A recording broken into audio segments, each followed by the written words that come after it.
Aku tidak pernah menyangka bahwa mengatakan tidak kepada orang tuaku sendiri akan mengubah seluruh hidupku. Tapi malam itu, ketika ibu menatapku dengan mata penuh harap dan berkata, "Kamu sudah menabung cukup. Sekarang pergilah membantu keluarga." Aku tahu aku harus membuat pilihan yang paling berat dalam hidupku. Dan aku memilih diriku sendiri. Keputusan yang membuat seluruh keluargaku berbalik menentangku. Namaku Maya.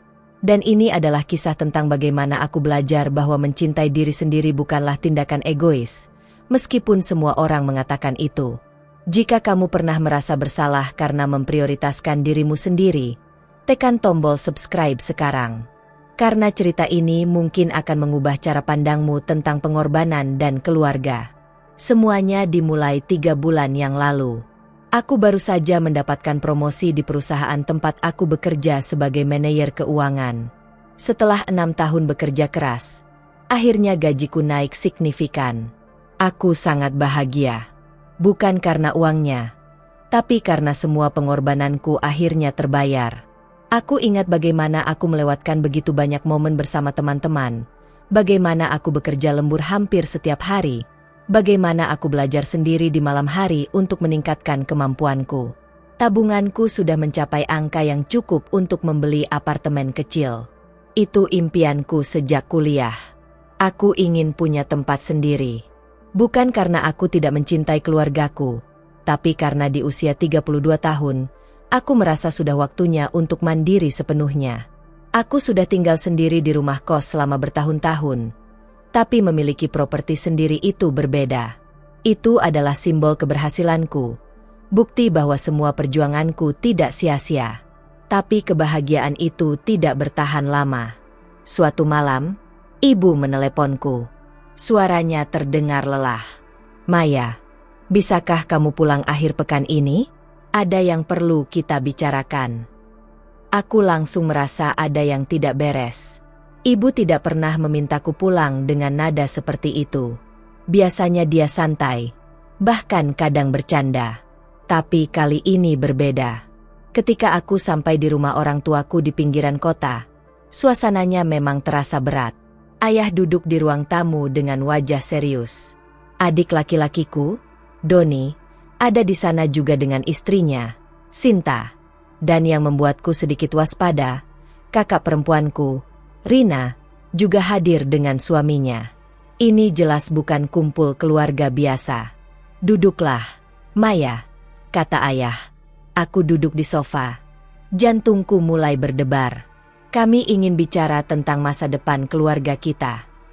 Ibu mengambil alih. "Kamu tahu, usaha ayah sedang tidak baik-baik saja. Toko kami kehilangan banyak pelanggan sejak mal besar dibuka di seberang jalan. Omzet turun drastis. Kami sudah mencoba berbagai cara, tapi sepertinya kami butuh suntikan dana segar untuk renovasi dan meningkatkan layanan." Aku mengangguk, mencoba memahami kemana arah pembicaraan ini. Ayah melanjutkan, "Dan Doni, seperti yang kamu tahu, baru saja membuka bengkel. Dia butuh modal tambahan untuk membeli peralatan yang lebih modern. Kalau tidak, dia tidak akan bisa bersaing dengan bengkel-bengkel besar." Kemudian Rina berbicara, "Aku dan Budi juga sedang berencana membeli rumah yang lebih besar. Anak-anak sudah mulai besar. Mereka butuh ruang lebih. Tapi kami masih kekurangan untuk uang muka." Aku mulai merasakan kemana ini akan berujung. Dadaku terasa sesak. Ibu menatapku dengan lembut. Tapi ada sesuatu dalam tatapan itu yang membuatku tidak nyaman. "Maya, kamu adalah anak yang paling berhasil di keluarga ini. Kamu punya pekerjaan yang stabil, gaji yang bagus, dan kami tahu kamu sudah menabung cukup banyak. Kamu belum menikah, belum punya tanggungan. Ini saat yang tepat untukmu membantu keluarga." Jantungku seperti berhenti berdetak. Aku menatap mereka semua satu persatu.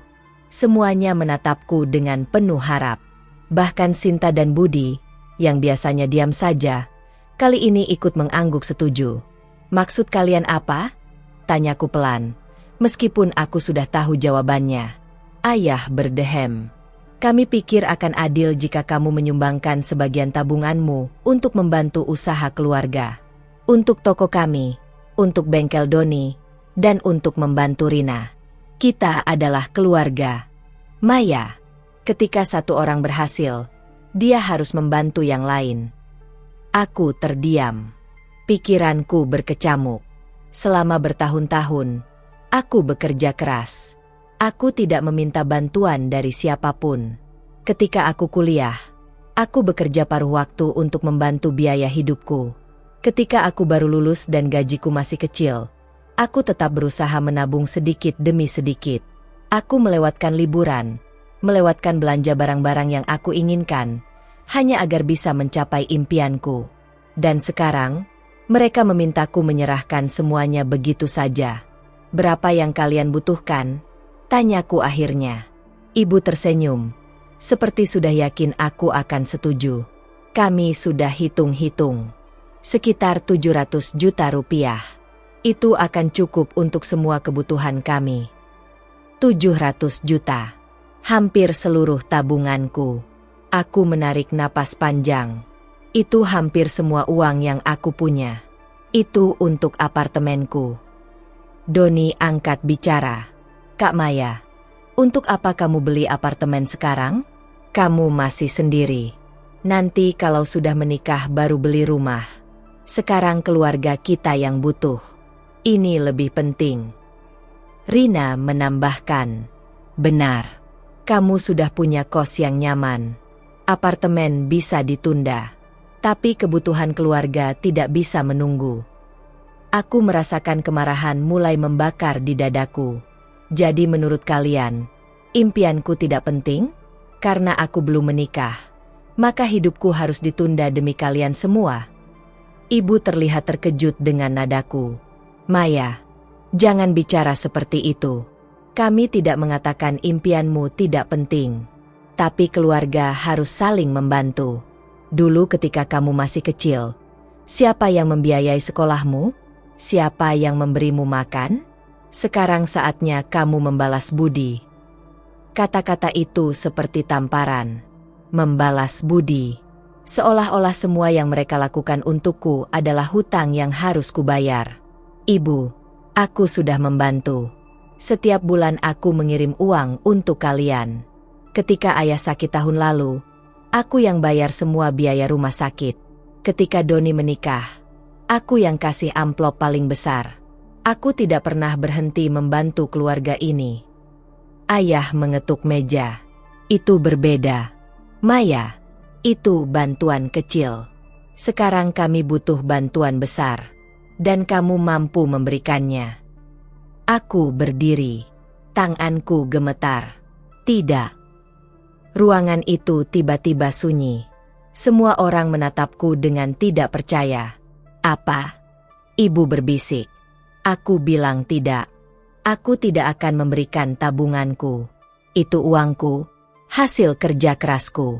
Aku punya rencana untuk masa depanku sendiri. Doni bangkit dengan wajah merah. Dasar egois. Kamu pikir kamu siapa? Kamu berhasil karena keluarga ini mendukungmu. Sekarang ketika keluarga butuh, kamu menolak. Rina ikut berdiri. Aku tidak percaya kamu bisa seegois ini. Maya, kami tidak pernah menyangka kamu bisa setega ini. Aku menatap ibu dan ayah, berharap mereka akan membelaku, berharap mereka akan mengatakan bahwa aku punya hak untuk memilih. Tapi yang kulihat hanya kekecewaan di wajah mereka. Sebaiknya kamu pulang dulu, Maya, kata ayah dingin. Pikirkan baik-baik keputusanmu. Pikirkan apa yang lebih penting, uangmu atau keluargamu. Aku keluar dari rumah itu dengan air mata mengalir di pipi. Aku mengemudi kembali ke kos dengan perasaan hancur. Tapi di tengah kesedihan itu, ada sesuatu yang menguat di dalam diriku. Keyakinan bahwa aku tidak salah. Keyakinan bahwa aku berhak memperjuangkan impianku sendiri. Minggu-minggu berlalu dan keluargaku tidak menghubungiku. Tidak ada telepon, tidak ada pesan. Bahkan di grup keluarga, mereka seolah mengacuhkanku. Ketika aku mencoba mengirim pesan, tidak ada yang membalas. Aku dikucilkan. Kalau kamu merasa cerita ini menyentuh hatimu, Jangan lupa tekan tombol like dan subscribe. Karena apa yang terjadi selanjutnya akan membuatmu terkejut. Pada suatu hari, sepupuku, Intan, meneleponku. Dia satu-satunya anggota keluarga yang masih mau bicara denganku. Maya, kamu harus tahu. Semua orang di keluarga besar membicarakanmu. Mereka bilang kamu anak durhaka. Tidak tahu balas budi. Ibu dan ayah sangat sedih. Bahkan paman dan tante ikut kecewa padamu. Aku terdiam mendengarnya. Jadi sekarang aku sudah dicap sebagai anak durhaka oleh seluruh keluarga besar. Intan, aku tidak salah, kataku pelan. Aku tidak egois. Aku hanya ingin punya kehidupanku sendiri. Intan mendesah. Aku tahu. Maya, aku mengerti posisimu. Tapi kamu tahu bagaimana keluarga kita. Mereka sangat menjunjung tinggi nilai kebersamaan dan saling membantu. Keputusanmu dianggap sebagai pengkhianatan. Malam itu aku menangis sendiri di kamar. Aku bertanya pada diri sendiri, apakah aku salah? Apakah aku memang egois? Tapi kemudian aku ingat semua yang telah aku korbankan. Semua malam aku bekerja keras. Semua impian yang telah aku tunda. Dan aku tahu aku tidak bisa menyerah. Aku memutuskan untuk pergi ke psikolog. Aku butuh seseorang yang bisa membantuku memahami perasaanku. Seseorang yang netral dan tidak memihak. Dr. Sari, psikolog yang kutemui, mendengarkan ceritaku dengan penuh perhatian. Maya, katanya setelah aku selesai bercerita, apa yang kamu rasakan adalah guilt yang dimanipulasi. Keluargamu menggunakan rasa bersalahmu untuk mengendalikan keputusanmu. Mereka membuat seolah-olah kamu berhutang kepada mereka selamanya. Tapi bukankah anak memang seharusnya membalas budi kepada orang tua? Tanyaku. Membalas budi dan dieksploitasi adalah dua hal yang berbeda. Kamu sudah membantu keluargamu berkali-kali. Kamu mengirim uang setiap bulan. Kamu membayar biaya pengobatan ayahmu. Kamu membantu biaya pernikahan adikmu. Itu sudah lebih dari cukup. Sekarang mereka memintamu mengorbankan seluruh masa depanmu. Itu bukan lagi tentang membantu. Itu tentang mengendalikan hidupmu. Kata-kata itu seperti membuka mataku. Aku mulai melihat situasi dengan lebih jelas. Kamu berhak memiliki impianmu sendiri. Maya, kamu berhak bahagia. Dan itu bukan tindakan egois. Itu adalah self-love. Mencintai diri sendiri bukan berarti kamu tidak peduli pada orang lain. Itu berarti kamu menghargai dirimu sendiri. Setelah beberapa kali sesi terapi, aku merasa lebih kuat. Aku mulai memahami bahwa batasan adalah hal yang sehat. Bahwa mengatakan tidak bukan berarti aku tidak mencintai keluargaku. Aku mencintai mereka. Tapi aku juga harus mencintai diriku sendiri. 2 bulan setelah pertemuan keluarga itu, aku akhirnya memberanikan diri untuk menelepon ibu. Aku ingin mencoba bicara baik-baik, menjelaskan posisiku dengan kepala dingin. Ibu, ini aku, Maya. Ada jeda panjang di seberang sana. Ada apa? Suaranya dingin, sangat berbeda dari biasanya. Tapi aku tidak menyerah. Ibu, aku ingin kita bicara. Aku ingin menjelaskan kenapa aku tidak bisa memberikan uangku. Tidak perlu dijelaskan. Maya, kami sudah mengerti. Kamu lebih memilih uangmu daripada keluargamu. Keputusanmu sudah jelas. Bukan seperti itu, Bu. Aku mencintai kalian. Tapi aku juga punya hak untuk hidup. Aku sudah bekerja keras untuk tabungan ini. Ini bukan soal aku tidak mau membantu. Ini soal aku juga butuh memikirkan masa depanku. Ibu terdiam sejenak. Kemudian dia berkata dengan nada yang membuatku merinding. Kalau begitu, jangan harap kamu masih dianggap sebagai bagian dari keluarga ini. Kami tidak butuh anak yang egois. Kami tidak butuh anak yang melupakan akar dan keluarganya. Dan telepon terputus. Aku terduduk lemas. Kata-kata ibu seperti pisau yang menusuk jantungku. Tapi di tengah rasa sakit itu, ada juga kelegaan. Setidaknya sekarang aku tahu di mana aku berdiri. Setidaknya sekarang aku tidak hidup dalam ilusi bahwa keluargaku akan menerima keputusanku. Hari-hari berlalu dengan berat. Aku mencoba fokus pada pekerjaanku, pada impianku. Aku mulai mencari apartemen yang sesuai dengan budgetku. Setiap kali aku melihat unit yang bagus, ada perasaan bersalah yang menghantui. Tapi aku terus maju. Aku terus mengingatkan diriku bahwa aku tidak salah. Suatu hari, aku mendapat kabar dari Intan lagi. Maya, aku harus bilang sesuatu. Kemarin aku ke rumah paman dan bibi. Aku dengar mereka bicara.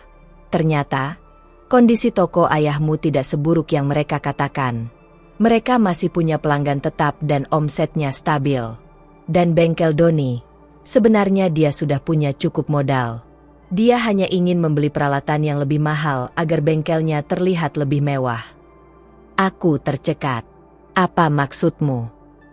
Maksudku, mereka melebih-lebihkan keadaan. Mereka membuat seolah-olah situasinya sangat darurat agar kamu merasa bersalah dan memberikan uangmu. Aku tidak bilang mereka tidak butuh bantuan sama sekali, tapi tidak sedramatis yang mereka gambarkan. Kemarahanku meledak. Selama ini aku merasa bersalah, merasa seperti anak durhaka. Ternyata mereka memanipulasiku. Mereka menggunakan rasa cintaku kepada keluarga untuk mendapatkan uangku. Tapi kemudian kemarahanku berubah menjadi kesedihan yang mendalam. Aku sedih karena keluargaku yang seharusnya mendukungku justru memanfaatkanku. Aku sedih karena cinta mereka ternyata bersyarat. Selama aku memberikan apa yang mereka mau, aku adalah anak yang baik. Tapi ketika aku memilih diriku sendiri, aku menjadi anak durhaka. Malam itu aku membuat keputusan final. Aku tidak akan menyerah pada tekanan mereka. Aku akan terus mengejar impianku. Dan jika itu berarti aku harus kehilangan keluargaku, maka itulah konsekuensi yang harus kuterima. 3 bulan kemudian, aku akhirnya menandatangani kontrak untuk apartemen kecil yang indah di tengah kota. Ketika aku menerima kunci apartemen itu, aku menangis. Tapi kali ini bukan air mata kesedihan. Itu air mata kebanggaan, air mata kelegaan, air mata kemenangan. Aku mengundang Intan dan beberapa teman dekatku untuk datang ke apartemen baruku. Kami merayakannya dengan sederhana. Tidak ada keluarga besarku di sana. Tidak ada ayah dan ibu. Tidak ada Doni atau Rina. Tapi aku merasa bahagia. Untuk pertama kalinya dalam hidupku, aku merasa bebas. Bebas dari ekspektasi. Bebas dari rasa bersalah yang tidak adil. Bebas untuk menjadi diriku sendiri. Intan memelukku erat. Aku bangga padamu. Maya, kamu berani mengambil keputusan yang sulit. Tidak semua orang bisa melakukan itu. Aku tersenyum. Aku hanya melakukan apa yang harus kulakukan untuk diriku sendiri. Beberapa minggu setelah aku pindah ke apartemen baru, aku mendapat kabar dari Intan lagi. Maya, ibu sakit. Dia masuk rumah sakit kemarin. Jantungku langsung berdebar. Meskipun aku sakit hati dengan mereka, ibu tetaplah ibuku. Aku tidak bisa begitu saja mengabaikan kabar ini. Sakit apa? Tekanan darah tinggi. Dokter bilang dia stres berlebihan. Ayah memintaku menghubungimu, tapi dia tidak mau bilang langsung. Aku terdiam. Bagian dari diriku ingin langsung ke rumah sakit. Ingin memeluk ibu dan mengatakan semuanya akan baik-baik saja. Tapi bagian lain dari diriku masih sakit. Masih marah dengan cara mereka memperlakukanku. Aku mengambil keputusan untuk datang. Tapi dengan batasan yang jelas. Aku akan mengunjungi ibu. Tapi aku tidak akan meminta maaf atas keputusanku. Aku tidak salah. Ketika aku sampai di rumah sakit, ayah dan Doni ada di sana. Mereka terlihat terkejut melihatku. Tidak ada senyuman, tidak ada pelukan, hanya tatapan dingin. Ibu ada di ruang 203, kata ayah singkat. Aku masuk ke kamar ibu. Dia berbaring lemah di ranjang rumah sakit. Ketika dia melihatku, matanya berkaca-kaca. Maya. Aku duduk di samping tempat tidurnya. Apa kabar, Bu? Kamu datang.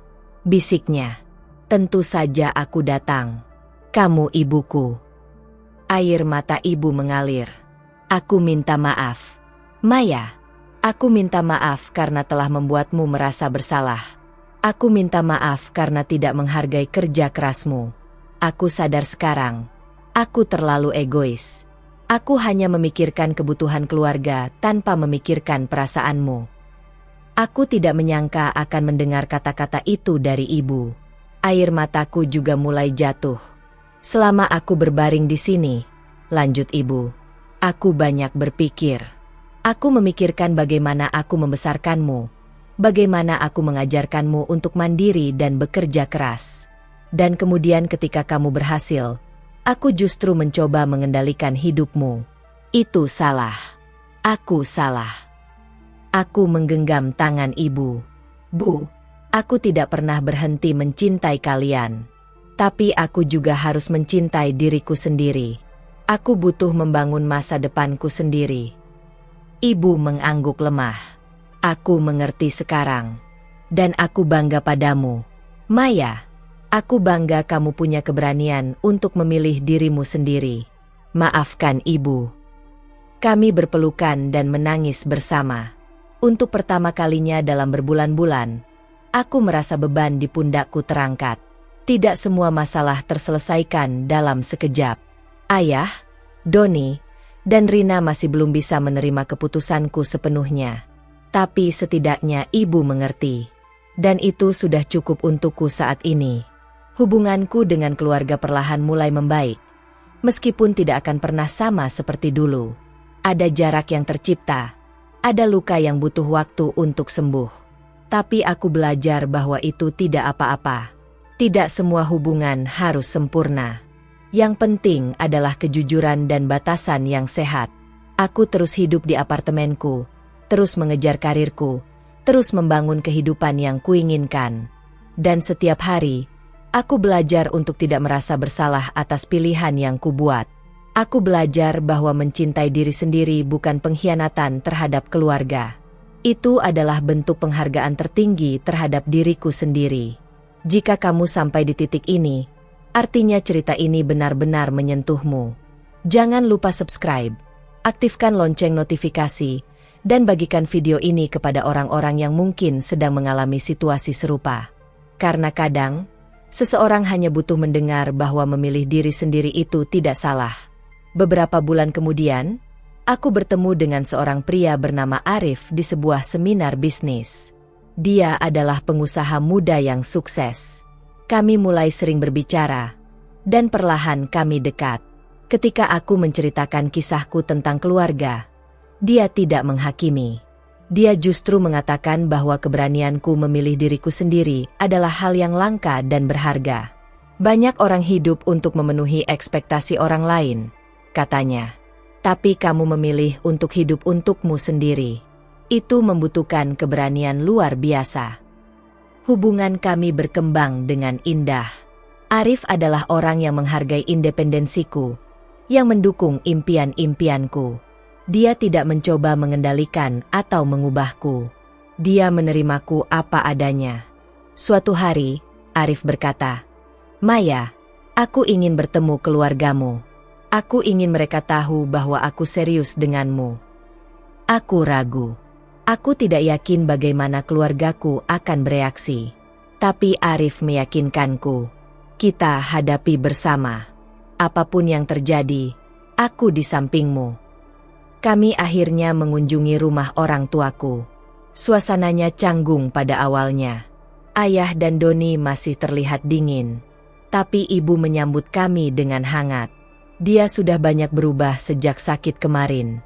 Selama makan malam, Arif berbicara dengan tenang dan sopan. Dia menceritakan tentang bisnisnya, tentang rencananya di masa depan, dan yang paling penting, tentang bagaimana dia menghargai dan mencintaiku.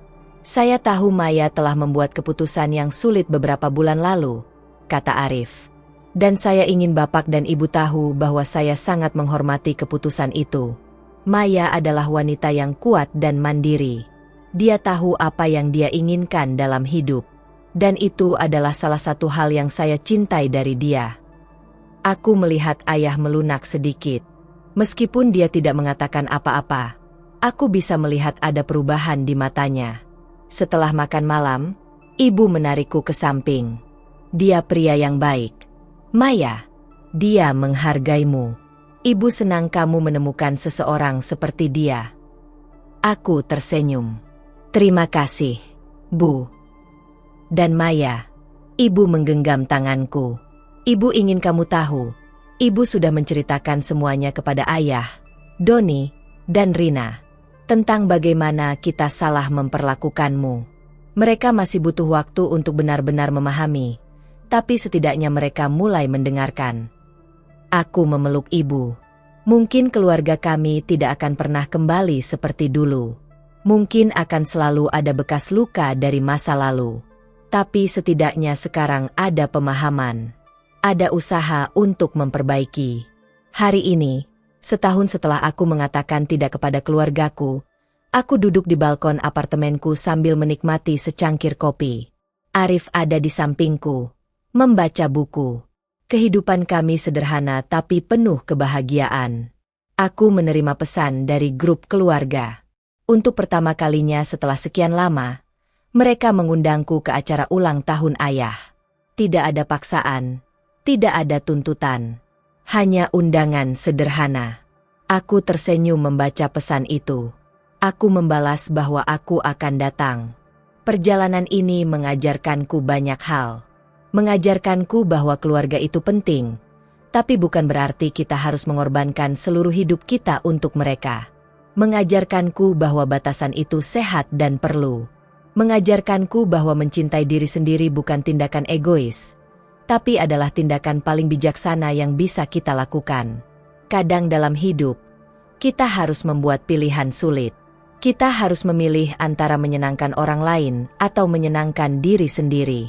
Dan ketika kita memilih diri sendiri, mungkin kita akan dikecam, mungkin kita akan disalahpahami.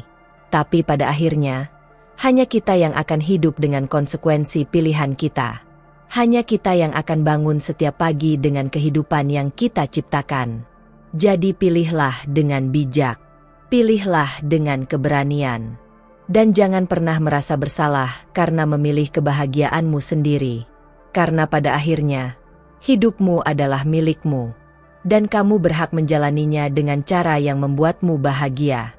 Terima kasih sudah menonton sampai akhir. Jika cerita ini menginspirasimu, jangan lupa tekan tombol subscribe, aktifkan lonceng notifikasi, dan bagikan video ini ke orang-orang yang mungkin membutuhkannya. Tuliskan di kolom komentar, apakah kamu pernah mengalami situasi serupa?